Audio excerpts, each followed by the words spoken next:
Good afternoon, Howard Wigg, Think Tech Hawaii Code Green. I am very honored this afternoon to have as my guest Karen Shishido, Sustainability Manager with Trinity Management, which is an architectural and design firm that specializes in green buildings. And Karen has a really fascinating role in there, kind of a dream role for us greenies who want to create the world and leave a legacy. But I have known Karen for a long time, and Karen, you're a local girl made good because you started out, I believe, at University of Delaware. Actually, I got my undergrad degree at Occidental College after going to high school here. Occidental is in California. Los Angeles. Los Angeles, yeah. And then I know you ended up in Delaware. Yeah, that's right. So I really got interested in environmental issues after college, actually. I was an English major, really didn't have much exposure or interest in these areas. But during college and afterwards, I got interested in environmental issues and started volunteering with the Sierra Club and other organizations. I realized that I couldn't get a job with my degree, so that's when I went to University of Delaware for a sustainable energy degree.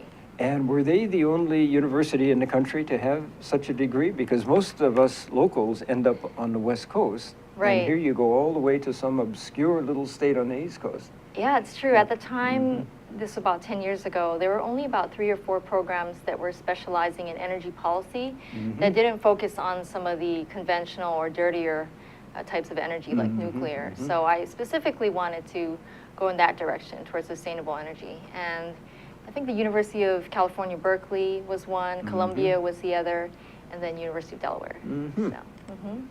Now, I'm a Cal grad myself, so that doesn't surprise me. It was very math heavy. That was part of my reasoning there. And you mentioned that when you had your English degree, you were not particularly interested in things green. I suspect that there was some event or series of events that constituted a turning point for you. What was that turning point? Well, you know, my parents brought me up with a pretty old-fashioned conservation ethic of not wasting. My mom's from Japan, so there's that ethic of muda, not wasting. My dad's from rural Maui, so, you know, he took us to the beach and taught us about preserving the environment. But it wasn't until I went on the Peace Boat, which was this Japanese NGO based in Tokyo after I did the JET program, that I was able to travel to 17 different countries. And I really saw firsthand the nexus between environmental damage, social justice, and economic issues. And I decided that I wanted to know more. And the Peace Boat, its purpose is to promote world peace or international understanding? And it's quite an interesting history. It was started in Japan in response to the textbook controversy after World War II, where they were sanitizing history, so to speak. And a bunch of Japanese people decided they wanted to go to the actual affected countries and see the truth for themselves. So it really was a humanitarian NGO, cultural exchange. And then there was a strong social justice and environmental component as well. Okay, so you got your master's degree in what was the field? Sustainable energy environmental policy. Okay, and then what happened to you? Then I ended up back in Hawaii. I was very fortunate. I met some folks in the state energy office while I was doing some research on Hawaii's energy policy and what we were doing in the clean energy world. And lucky for me, after a couple months, something opened up in the state energy office. So, of course, I met you, and that was my entree into what we're doing here.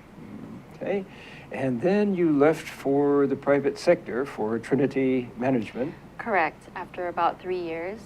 And describe briefly Trinity Management for us.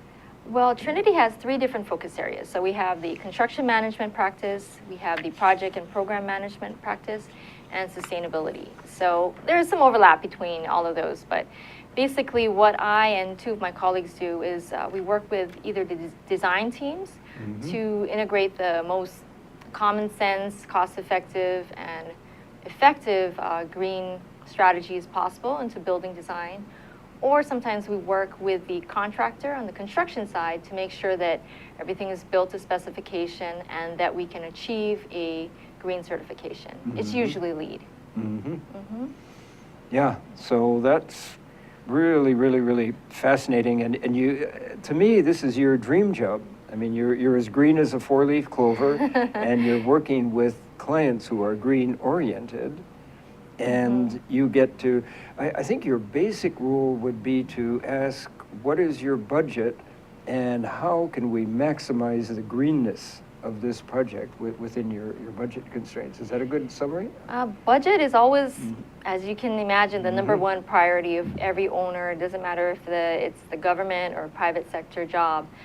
Our job as the sustainability consultant is to make sure that it's an integrated process so that we understand the owner's objective, what their priorities are. Why are they doing this? Sometimes the motivation is financial. They want to save on their energy bills and their water bills. Sometimes it's more of a mission-based motivation. For instance, some of the schools, private schools we're working with, they realize that there's a benefit of that cachet of this is a green school. We're trying to do the best for the kids' health and productivity. Sometimes it's a mandate because, as we know, the state has a green building mandate. So does the federal government and the city. So it really depends on what the motivation is, but we work with everybody to see what works. Yeah, yeah. And generally speaking, you're shooting for one of the LEED classifications. Correct. So it's usually LEED for new constructions. Some of you out there might be familiar with, there's several different kinds of LEED rating systems, but the one that's most commonly used is a new construction, major renovation. We also work with LEED for schools quite a bit. Once in a while, we will see a LEED for existing buildings job come up. Those are less easy to come by because it takes a lot more, from the owner's side, it takes a lot more motivation to do that process, to retrofit everything. Yeah, and then there's the cost payback because you have to tear down walls. Exactly, there's a big construction aspect to it. And usually completely new wiring, that doesn't come cheap. Right, and there's a lot of inconvenience to the occupants, so it's a bigger coordination. Yeah. So are we ready to jump into your first projects and start talking about that? Take a look at the slide. Just want to show folks a little bit of what the consulting on-site part of my job looks like. So on the left, this is a project at Hawaii Baptist Academy. It's a new high school building. And basically, as a consultant on the sustainability side, we have to make sure that this site is controlled at all times, that we're not polluting the waterways with runoff, with dust, anything like that. And then we also control the construction waste management very, very stringently to make sure that nothing's being wasted there. Next slide, let's see. So this is more on the construction waste. As you might probably know, our landfill is, I think, 30 to 40% of it is construction waste here on Oahu. So that is a really big concern for us in the green building industry. And part of my job is not so glamorous, but we go through all the different types of waste, asphalt, concrete, wood, metal, to see what can be recycled, diverted, reused. And then that last part on the bottom, I don't know if you saw that, but that's me in my hard hat. Doesn't look like you. But, yeah. I do have steel-toed boots, so it's my goodness. quite an accomplishment. Let's go into a bit of detail about this, because I personally find it very fascinating about what you can do with construction waste. You look and see these huge buildings coming down in a pile of dust, and you say, that's just rubbish. But in fact, it's not rubbish. Can you go into some detail about what we can do with what? I wish that it was mandated for every project in the state, because it really is a concern, all the waste that we're putting into the landfill. Most of the construction materials can be diverted and recycled nowadays. We've made really great strides in the last 10 years or so. Asphalt can be broken down, crushed, and reused as base cores. Concrete, same, can be ground down to rubble. Masonry units can also be recycled. But just about the only thing we can't recycle are things like gypsum board, are not yet able to be reused, and treated wood, can't use that. We can even mulch some of the grubbing and the vegetation that we get from the site and take it to Menehune Magic. And does that sorting go on at the site itself? Can you Yes. actually grind things up right there? Bring No, big machinery? Or? we usually have large bins on site and we mark them. So part of this is the training of the guys on site, the crew, make sure that they're aware that they can't put it all in one dumpster. They probably are used to that practice, but we get them to separate it all. And then when they haul it off to the different recyclers, then we get it weighed and measured to document that. And does the cost of this recycled waste equal the cost of just general waste, the tipping fees? The tipping fees, what do you mean? When a garbage is disposed of, whoever takes it charges, I believe the latest rate is $90 a ton for that waste. I'm wondering if it's separated like this, if the tipping fee is less than that. I don't know the economics of whether when it's bought back they can offset some of that because they do charge a tipping fee and then they have a cost to break it down. Not too sure. I'm hoping that it pencils out. And then in terms of asphalt, I know there's a company in town that can take old asphalt in part of its great big long piece of machinery and feed that old asphalt in, grind it up, mix it with tar, and create new asphalt. It does that in the front part of the machine, feeds that feedstock to the back part, and just lays it down. So it's grinding up in front and it's laying down in back. Do you know if that company is making any progress? We haven't seen that on the job yet. Do you know if that was a state?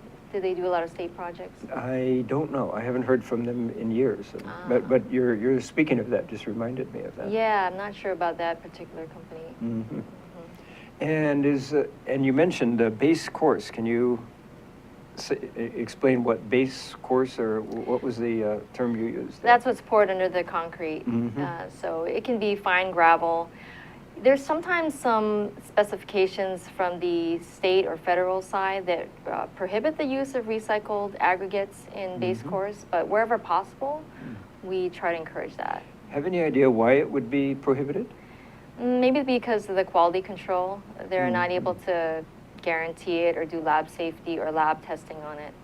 It's the same with fly ash being used in concrete. Increasingly, we're able to use that as an admixture to increase the recycled content of the regular concrete.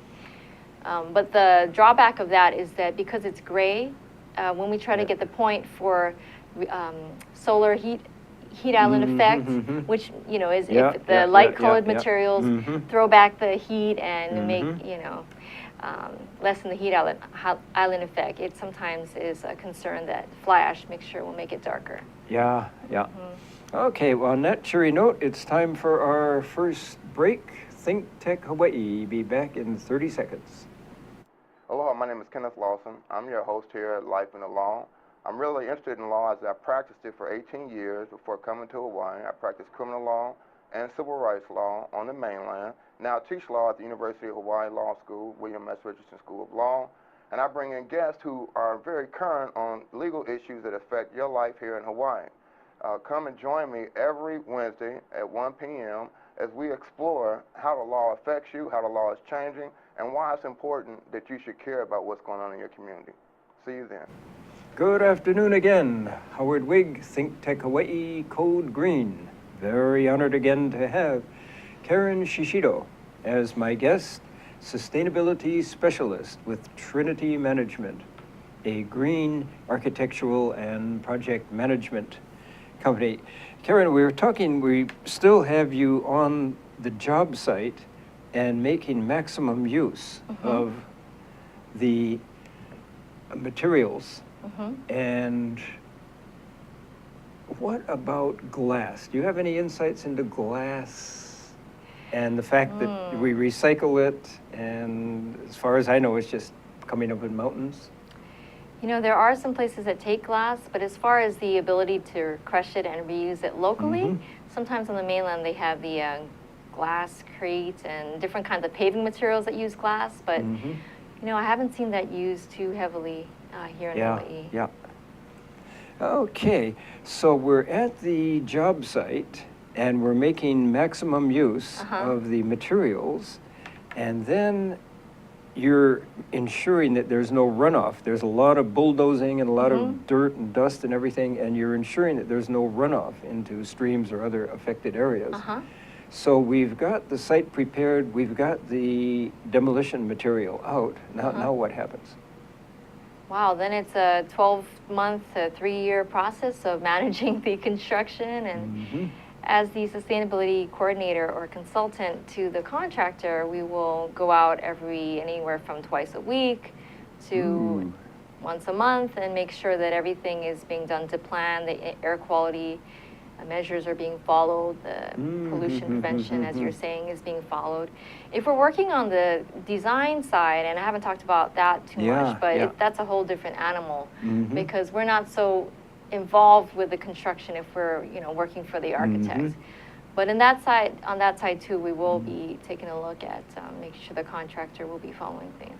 And you mentioned going on the site every week, every 2 weeks, or depending on what they're doing. If it's something really critical, we might be there every day. It's kind of hard if your job is on a different island, but that hasn't happened. Well, you just have to camp out on that island for a while. I wouldn't mind. Some of these sites are really pretty. Yeah. So do you go out personally with measuring devices and measure air quality for dust and particulates, or what goes on mostly it's there? a visual check. What we do is we make a lead implementation plan for the contractor before the start of the job. We do a training for all the contractor and their subs to make sure that everybody on the job understands the lead certification level that's trying to be attained, all the different measures that we're trying to avoid or promote. And we just go by that plan, basically, throughout the process.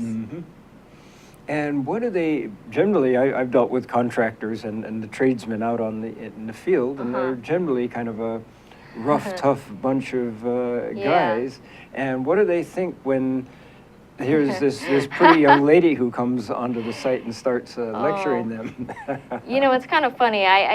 It's a little intimidating because I don't come from that world, and I've been learning on the fly for the last 5 years in a lot of ways. But my boss has been very supportive. He's a veteran of the industry, both on the architectural side and the construction side. And it's pretty fun, actually. They respond well. I just kind of work with them and make sure that we have good communication. Yeah.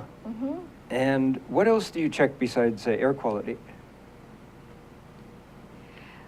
Besides air quality, we look at what kinds of different, once the building is topped off and we have the roof is on, then a whole different lead credits will come into play. We'll start looking at the paints that are used, for instance, the finishes. You might be knowledgeable about the volatile organic chemicals that are used. Those are the things that give the building that new car smell, but it's actually not that great for your brain.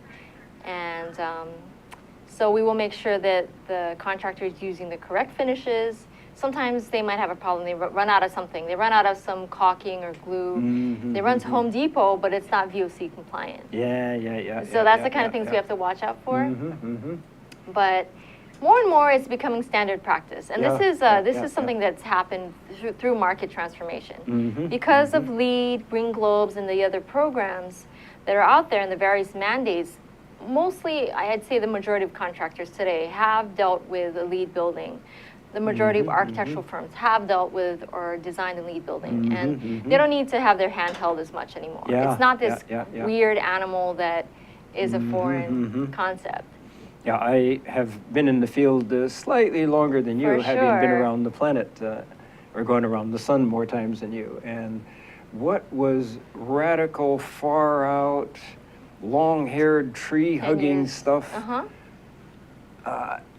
30 years ago is now utterly, totally mainstream, and it's the job of people like you and me to come forward and be the tip of the spear, as we say. That's true. And transform the market. And I give a good example of market transformation. There was a guy I dealt with on the mainland a long time ago. He sold insulation. for homes. And he was all enthusiastic. He loved Hawaii. And I said, well, why don't you set up an office down here? And he said, yeah, I keep trying to persuade the boss, but boss keeps saying there's not enough market here, not enough market. We can't justify your cost. And later he called me and said, hey, Howard, I've got an office out in Aiea. And I said, what happened? And he said, the demand picked up. All of a sudden, we're just getting flooded with orders. And I said, oh, and I knew the answer to this, but I led him on, and he said, yeah, there's this thing called the energy code that just passed. Right. And that's exactly what I'd been working on for years and years and years. And we got the energy code through so that residences, commercial buildings, all had to be built in a certain energy efficient manner, and that included insulation. Before that, the homes that were going up on the Ewa Plains, even though that's the hottest, driest area of the island, were not insulated, and people were just sweltering in there. It's such a shame that we've gone from our natural climate and designing to our climate and just adopting cookie cutter designs from Southern California. It's really... But at least now they're insulated, the air conditioners are very, very efficient, and so forth. The energy use in those buildings is easily 50% less than the energy use in the buildings that first went up, because there's so much to do. But back to you, I digress here. So one of your big pushes is for an integrated design approach. What is an integrated design approach? Basically, integrated design is kind of at the heart of the LEED rating system and all green building, sustainable building in general. It's just the concept that being green shouldn't be the icing on the cake, because as we all know, sometimes the icing can get scraped off, and when the value engineering guy comes in and sees the green features, he or she might say, hey, we don't need that. So instead, we like to see green features as the praline stripe in the ice cream. Integrated, part of the basic recipe, and something that informs the rest of the design in a good way. We want this ethic and this mission to be something that is integral to the whole building, and not just something that is added on at the end. And then when you incorporate these green features, there are certain aspects of the construction costs that actually go down. I think the main aspect that I concentrate on is reduced air conditioning sizes, or just not air conditioning certain spaces at all. That's true. Substituting with the ceiling fan. That's because the smaller the air conditioning size, the less it costs. Yeah. That's where energy modeling comes in really handy, because we can make the kinds of decisions early on that will make sense for the project and save money, and avoid oversizing air conditioning or slapping on too many PV panels when we don't need them. We always go energy efficiency first, as you know. Yeah. And how about, are you familiar with the roofing options at all? Oh, but before you answer that, let's take a commercial break. Aloha, Yappers, and a Happy New Year. I'm your host, King Zilly. From inner city out to the platform and now the Yap Show. It's a new year, and most would say a new beginning. So this is a call to action. As we promote tech, energy, diversification, and globalism, with Think Tech Hawaii, the Yap Show is all about advocacy for effective leadership, comprehensive youth policies, programs, and access to knowledge and information for upward social mobility, especially for the historically underprivileged youth. This means we'll be looking at young people making a difference in their community. Youth policies here in Hawaii, the country, and the world.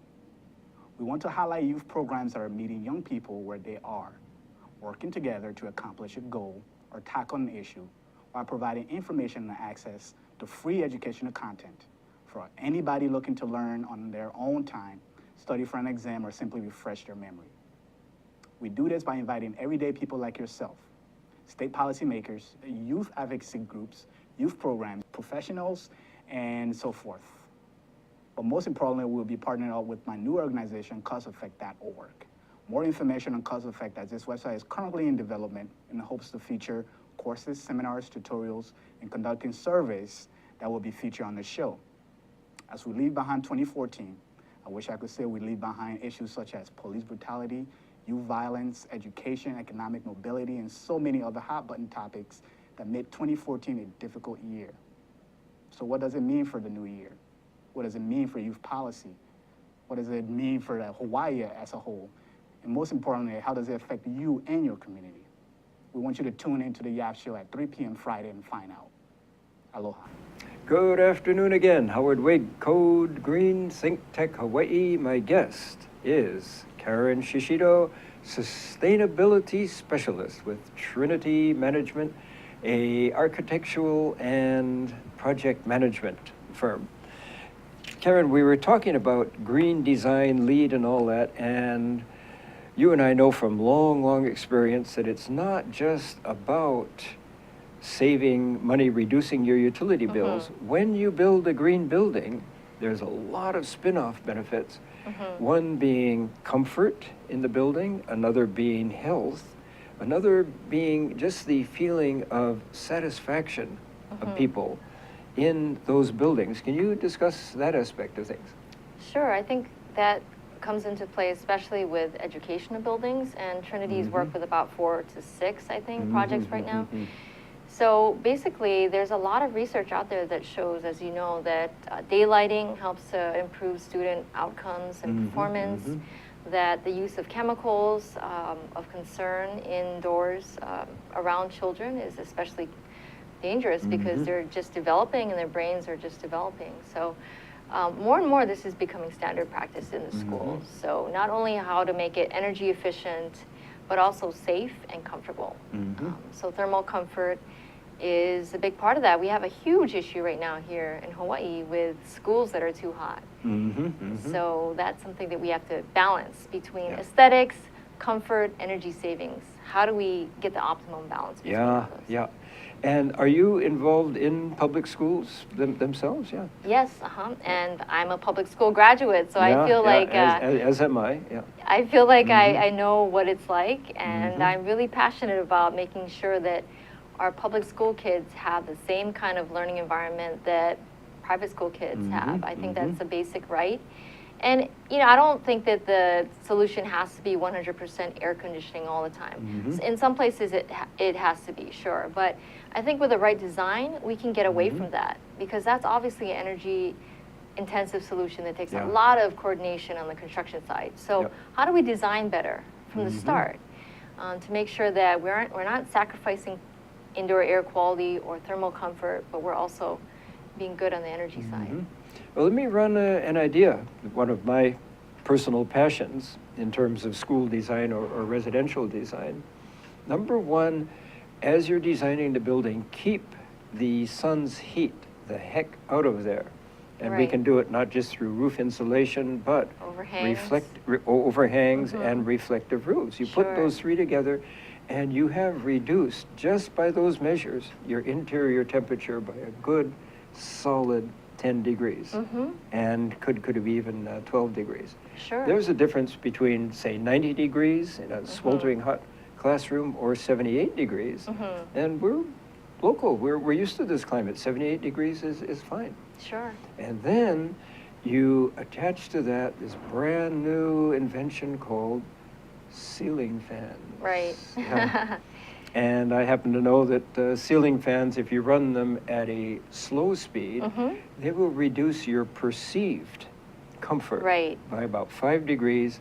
Run them at a fast speed, which might not be feasible in a lot of classroom environments, otherwise you'd have papers flying all over the place. But you can reduce your perceived comfort by a good solid 10 degrees with that.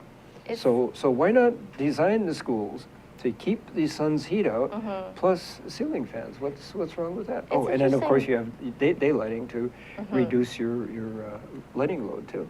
It's interesting you say that, because I'm working on a project right now with Benjamin Wu Architects. It's a Eva Elementary School addition. Do we have any slides on Actually, no. I have some slides on my other projects. But just really quickly, it's a mixed mode system. So it's a hybrid system.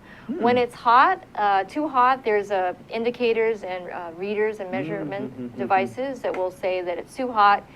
Red light will come on. Teacher, turn turn the air conditioning on. Otherwise, the ceiling fans will be running at a slow speed, and we have reflective roofs. So that's the integrated solution there.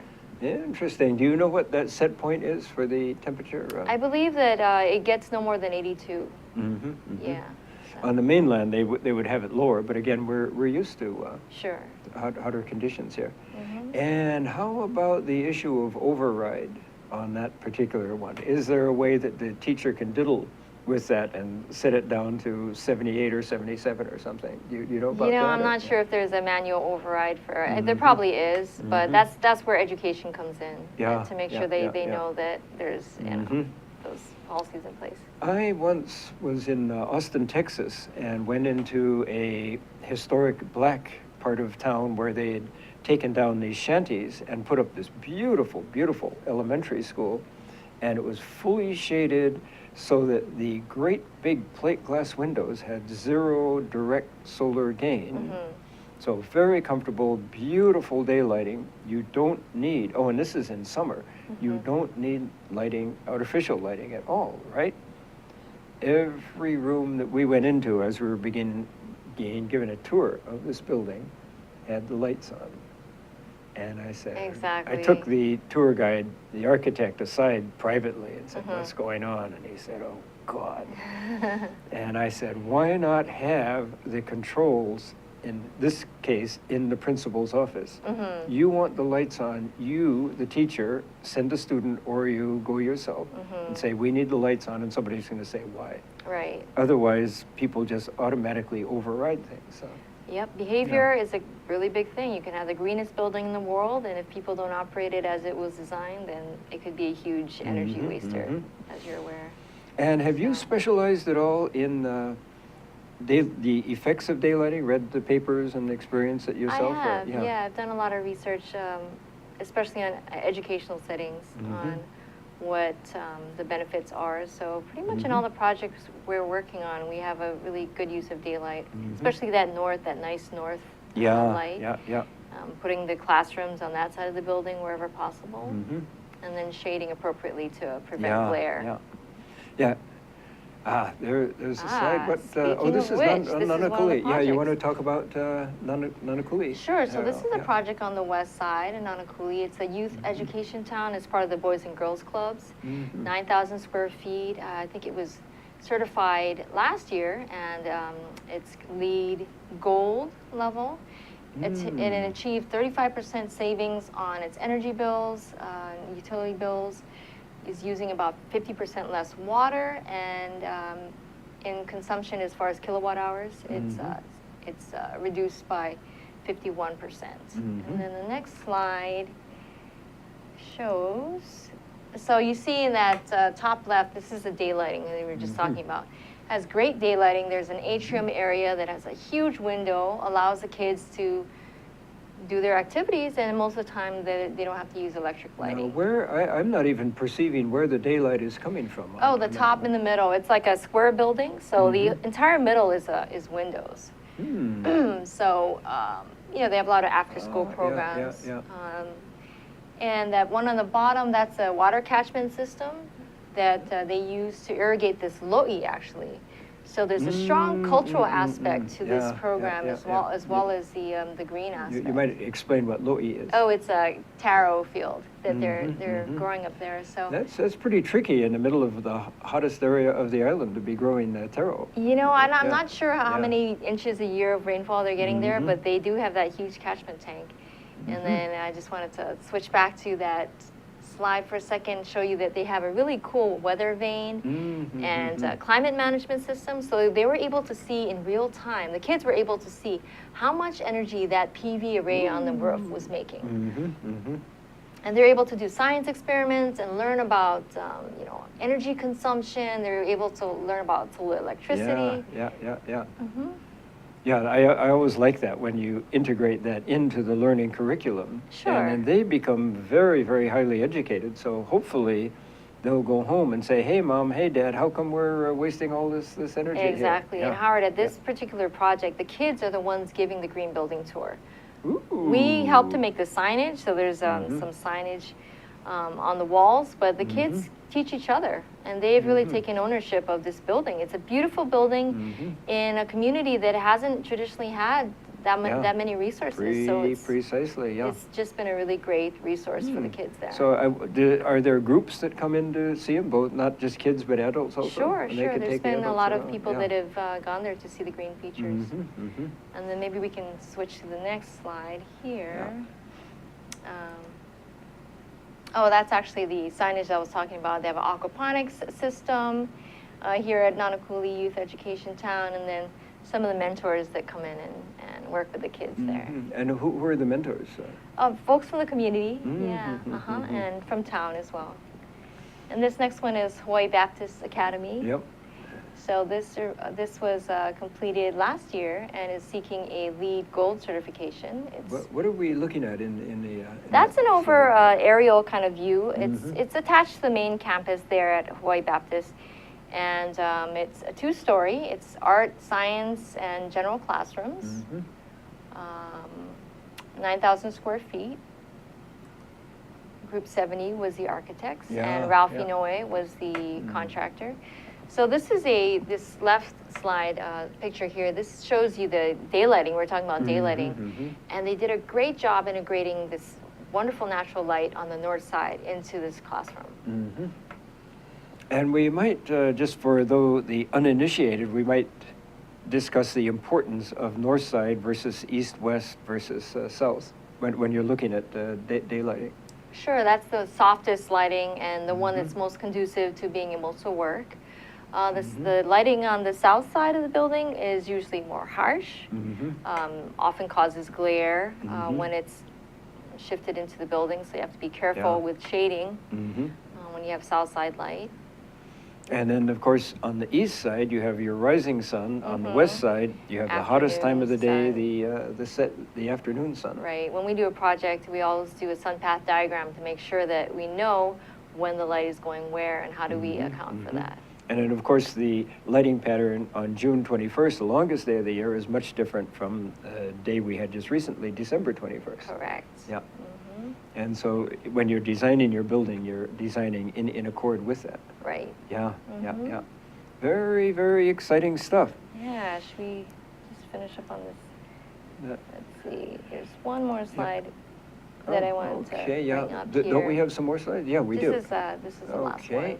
So this is just to show folks at the HBA building again. So it was built in 2 phases. There was a renovation of the existing library and locker rooms, and the new building that you saw earlier. So this one on the top left is a classroom, and it shows that 21st century learning is the new paradigm that you might be familiar with, and a lot of it is integrating technology into learning because the kids are native with digital. Yeah, they grew up with an iPad in their hands or something. Sure, right, and so the teachers are very savvy to that as well. So modular furniture is a big part of it. No longer is the paradigm the teacher stands in front of the class and they're just in rows looking in front. They do a lot of group work. They learn from peers. They do peer reviews and grading. So the furniture has shifted a lot more. It's not just fixed, it's modular. It has casters, it's on wheels. And then here on the the bottom right is the learning center, and it's not called a library anymore, it's called a learning center. Yeah.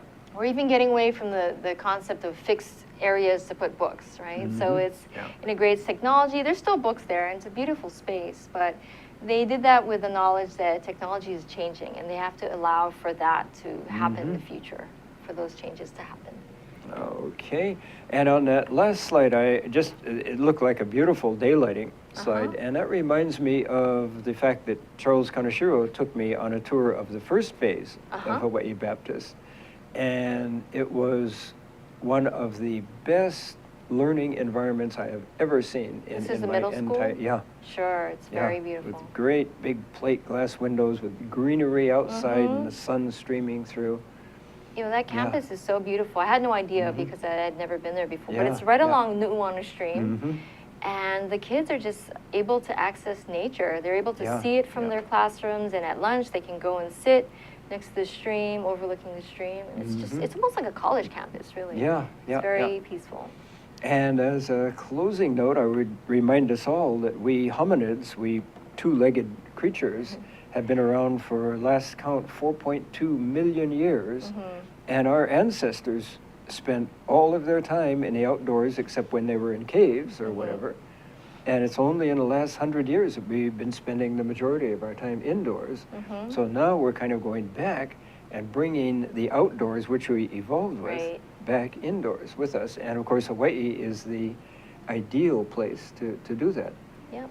And this is a large part of your job, I gather. Yeah. Really excited to be a part of it. Yeah, yeah.